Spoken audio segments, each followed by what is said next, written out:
Hi, welcome to Tea Time and thank you so much for tuning in. I'm Chaiti Narula here from JP Green's Golf Resort in Greater Noida. Slight bit of a nip in the air in Delhi, and that's what makes our game even more interesting, and it even makes it pleasant to be out here and playing on the greens rather. Now on the show today we are discussing agri-logistics and the warehousing business in much detail with the promoter and CEO of SLCM. On the show this week, we have Sandeep Sabharwal, founder and CEO of SLCM. Warehousing means getting some land, putting a structure onto it, and that's about it. But over about the 7 years, the biggest change in perception and the systems that we have seen is that people have started noticing that warehousing management per se is a different segment. And in news, Amardeep Malik wins the Noida Masters and Greg Clammers wins the Australian PGA Championship.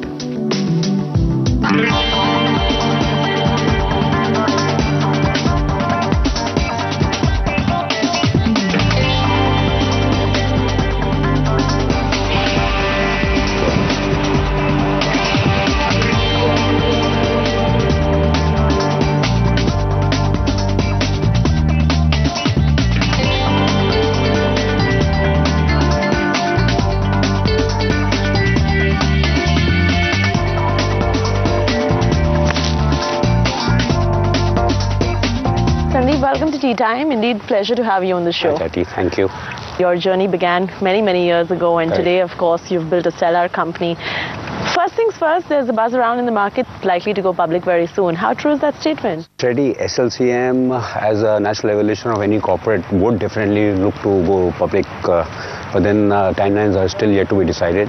And as I've said, that it's a natural course of any company which goes and which is showing constant quarter-to-quarter growth to access public markets as they feel that they're ready for it. SLCM also has 4 venture capitalists on board, if I'm not mistaken. So is this listing, if at all it happens, would be an exit option for them, or would this be actual fundraising plans for SLCM for its expansion? What we've seen is that the venture capitals are actually quite happy to be on board, and our growth story, I believe, is just yet begun. And I think the same vision is being shared by the 4 venture capitalists who are on board. And that is also evident from the fact that some of these gentlemen who who invested in the company in the first round kept on continuously investing in their subsequent rounds as well. So I would still leave it to the shareholders for them to decide. But as and when we reach to the capital market stage, yes, it might be a combination of both, a little bit of an exit for some of them, but definitely the capital raising round would have a fresh infusion of funds in the company.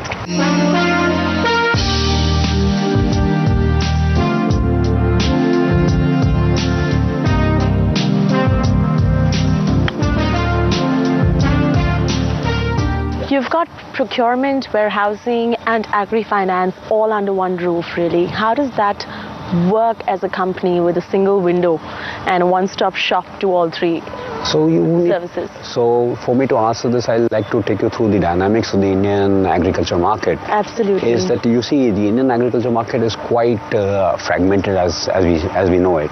Right, but still 60% of India is dependent on agriculture, isn't it? Correct. So what is important for us is to understand the fundamental differences between India and the West. Right. Per hectare yield is less, our consolidated farm holding per person is lesser than that of the Western counterparts. Sure. There are more than 7,557 APMC yards in India which are supposed to be regulating the entire throughput of the Indian agriculture sector. Right. Now, having said that, what it is doing is that it is coming in with a lot of inefficiencies of its own. Sure. And over a period of time, even the government has realized that, and that is why if you see 6 states have repealed the APMC Act altogether. Now, as a company, what we are doing is we are actually ensuring that the post-harvest agri system is logged into the value of the company. So right from the farm level procurement to logistics, to transfer to warehouses, to quality and quantity assessments, to ensuring that the longevity of the warehousing product is there, and now even financing of that product is done through one single window, and that's what we do, and that's why we have these conglomerate of companies coming together to ensure this is done. You've also commercialized in Myanmar now. How do you plan to operate with patented data management services right there as well? So Myanmar was an actual logical extension for us to go into. Right. So again, I'll have to tell you why we went to Myanmar and why not some other place right now. Right. Is that you have to understand that the proteins of this country are based out of the pulses that we consume. Right. Being a vegetarian society. Sure. Now, India is pulses deficient for quite some time, and as we understand the data that is being coming to us, is that this is going to happen. It's still going to be there for the next few years, or rather for another decade or so. Is there ever going to be a time we're going to run out of pulses and grains in this country? See, ultimately, I would say, I shouldn't say the country, there would be a time when the world is going to run out of food because of the fact that our per hectare yield across the world is not going up. Right. And because of commercialization of the spaces, the agriculture land, arable land is also not going Right. up. So automatically, whereas the population is always growing up. So it is going to be a time when the world will run out of food. Now, pertinent to that is the fact that will India run out of food sooner than the rest of the part of the world? That is something that is yet to be discovered. But having said that, it is very clear to us as a company is that, you see, ultimately we are devoted to the Indian palate. And having said that, pulses is one of the largest consumption of the Indian palate. And a large section of that protein or the large section of that pulses get imported from Myanmar. So it was logical for us to go to Myanmar to source itself and replicate our already proven track and technology which we have done over India, So starting from one warehouse where we started 6 years ago, where we are today at more than network of more than 614 warehouses. Right. So we've already, gone through that scale, that teething issues, if any. And once we have that entire process as our backyard, it is logical for us to go to any location. So Myanmar is first step to that location. What is the reason why so many companies today are going to African geographies now and acquiring land? So it's about the continuity of the business plan of any company. Over at Revolution, if you understand this, we have to understand that our products are the throughput of the Indian agriculture sector. Right. Now, having said that, I should be everywhere wherever India sources its food consumption habits from. So having said that, if you look at other companies also, and what they are also sourcing and sensing the same opportunity as well as the same thought process, and that is hence we see them expanding into Africa, because those are the regions which are yet to come off that curve. Talking about expansion, you also at SLCM have plans for APAC expansion, Correct. Isn't it? So in fact, our first phase is that we've gone to Myanmar, and over a period of time we will be going to other APAC regions. For example, we are thinking of going into Vietnam, Laos as we go forward. We are also looking closer home to Bangladesh and Sri Lanka. But our first region focus is Myanmar, and then in the first half of 2015 we are also looking at expanding into Malawi in Africa. So really, what percentage of agriculture is contributing to the overall GDP of the country? Something that I'm going to come back and ask you. But before that, I'm going to take a quick break right here on Tea Time. On the other side, this and more awaits with Sandeep Sabharwal.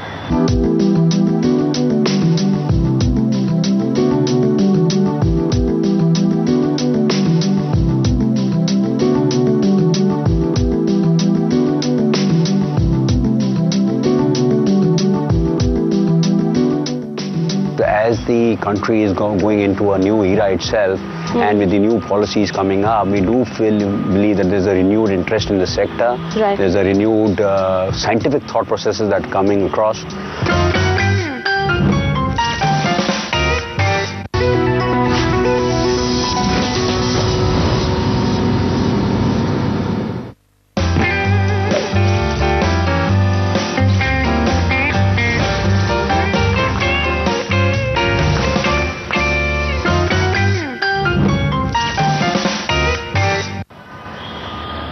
Thank you so much for staying with us on Tea Time, and welcome back. We're still discussing agriculture, agri-financing, warehousing with the CEO, of course, of SLCM. Now, Sandeep, where we really left off was, what percentage of agriculture today contributes to the overall gross domestic produce of the nation? I believe the percentage is only declining. Correct. So you have to understand this from real-time values. See, our percentage has come down to about 16.5 to 17% of GDP. It does not mean that agriculture is not growing. It only means that the other sectors and other services are growing at a much faster and a more aggressive pace. Compared to ag. Compared to ag. But having said that, what do we feel is that as the country is going into a new era itself, and with the new policies coming up, we do believe that there's a renewed interest in the sector. Right. There's a renewed scientific thought processes that are coming across.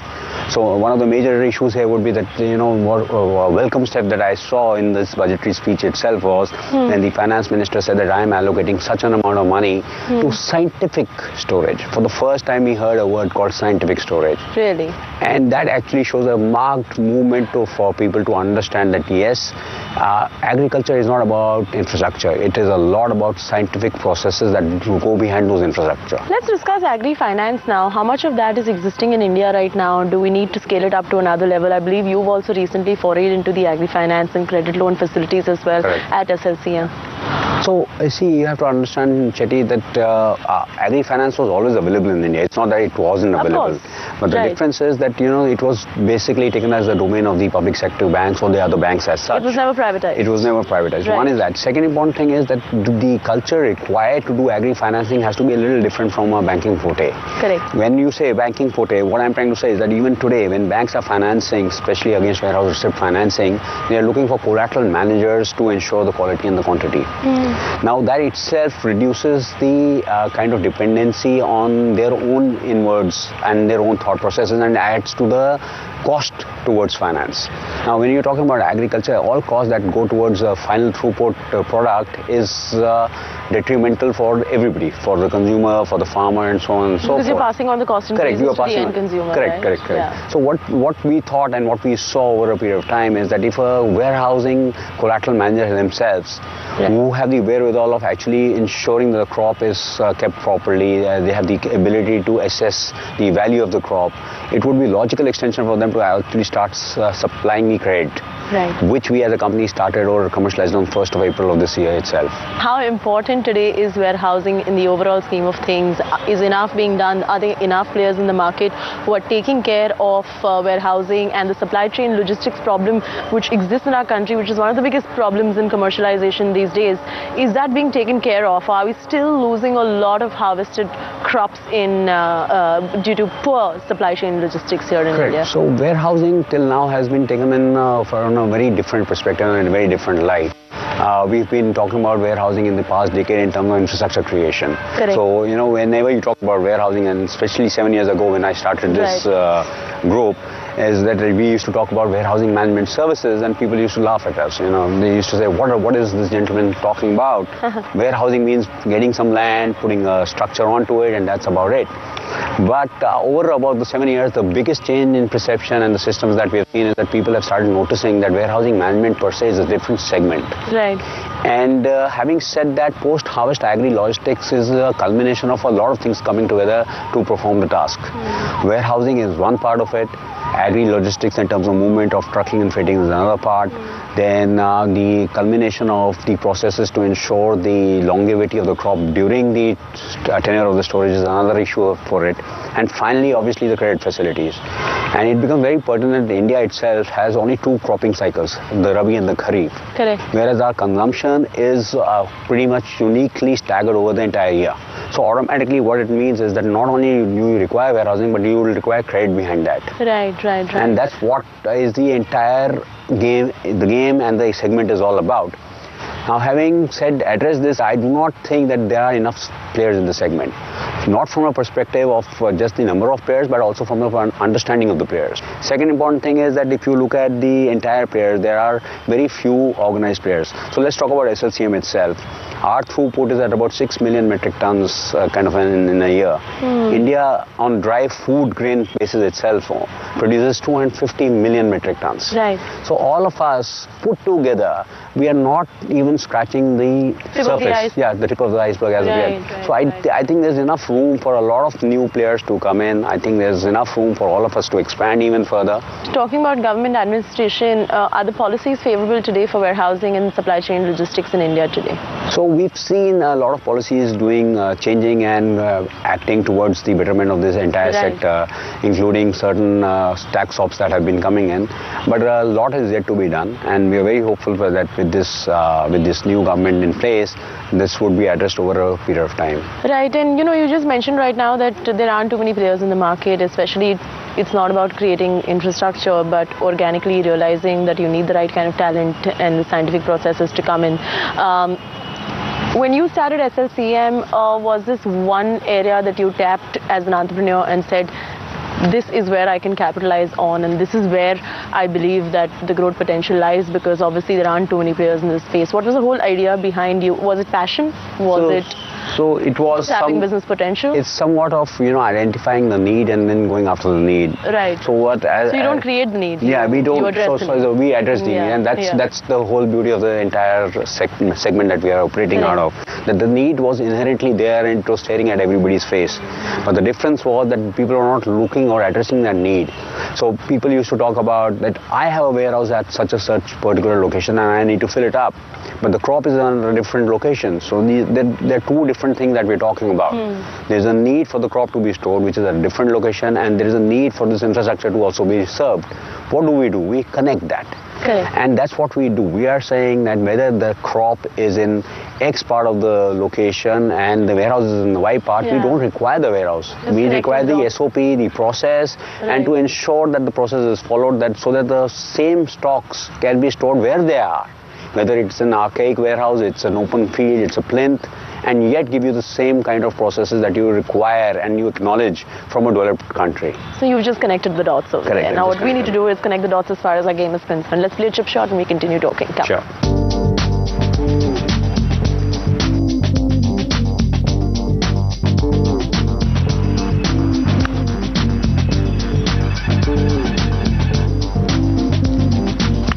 Very good. Lovely.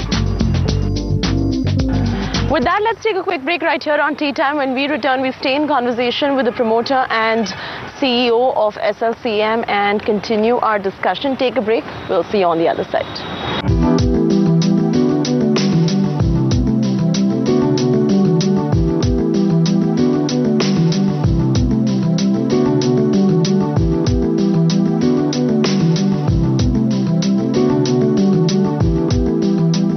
Sector that we're serving is so high and so large, and so the universe is so big that any kind of growth that we augment from here would obviously require more and more funding as we go across.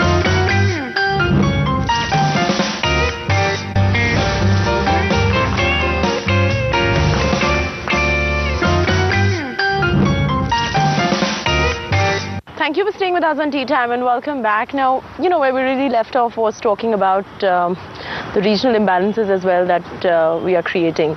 About 1/5 of warehousing is present in the major consumption states in India. There's a lot of regional imbalance that we're noticing. Also, we're noticing that there is about $10 billion worth of grains that are wasted annually as well. How are we as a country addressing this? I mean, I know SLCM is doing a lot, but as a country, what are we doing? So as a country, we see that, the public administration has changed quite a bit of their own thinking and the schemes behind it. Right. And that is also evident from the fact that most of the public administration, for example, the state warehousing corporations, are actually outsourcing their entire management to companies like us. So as SLCM itself has done so in certain states, we see that happening more and more and more as we go across.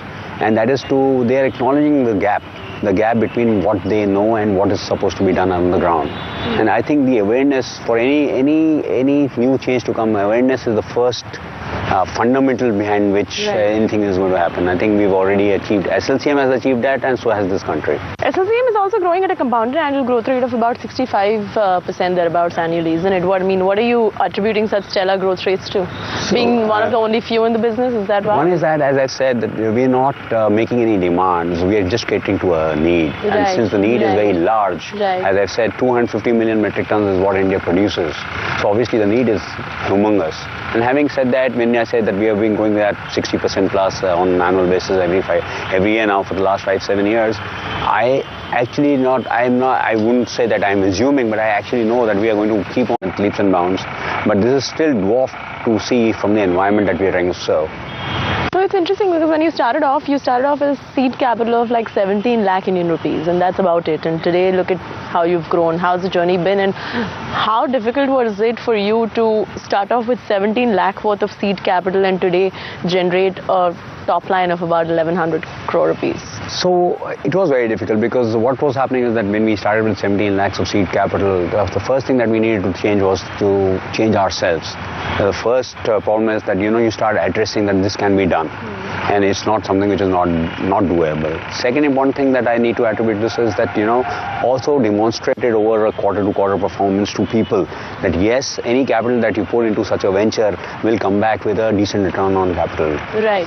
And that we have been doing over a period of time, and we were glad that we got our first venture capital coming in, and we were the first company in India to get a venture capital in this particular sector. So the seed capital was through venture capitalists or through an angel investor, and eventually you scaled up with VCs? So the initial seed capital was put in by me, and then we had our first venture capital coming in the May of 2010. Right. And then subsequently we had three more rounds coming in, and now today we are sufficiently capitalized from venture capital as we speak.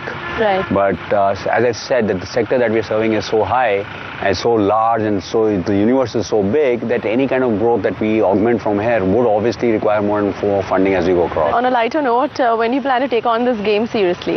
You have been playing as an amateur from what I understand. Yes, I have been playing this as an amateur. I love the sport, but time is a constraint for us. Right. For me specifically, being the CEO, that does not mean that we don't have a team. We have a very large team in place, but we are clocking some enormous growth figures. Yeah. And we continuously want to do that.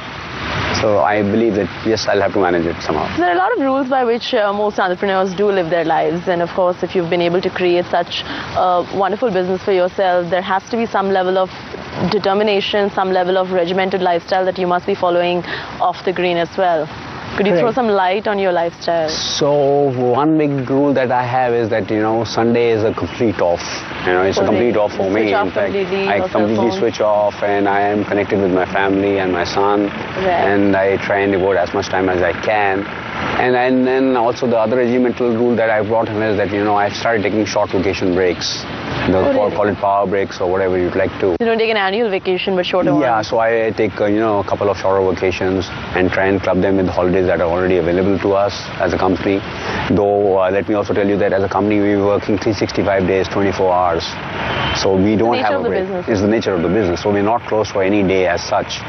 But then, yes, we have rules and regulations in place to ensure that the continuity goes on. And yes, our personal lives, my personal life, my management team's personal life is not affected to such a degree that it starts affecting their role. Any other sport that you pursue? I pursue squash, or I used to be an avid squash player till about 5 years ago. It's just the time constraints have been quite high. All right, on that note, let's finish our game. Come.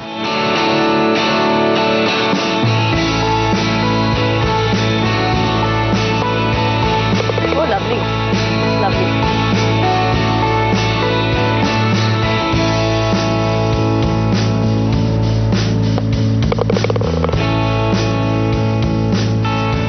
Thank you so much, Sandeep, for being on the show here with me and taking time out. Really appreciate it. On that note, it's a wrap from me, Chethi Narula, on Tea Time. I'm going to see you next week again, same time, same place. Until then, enjoy the flight of a good drive, and may the sport be with you.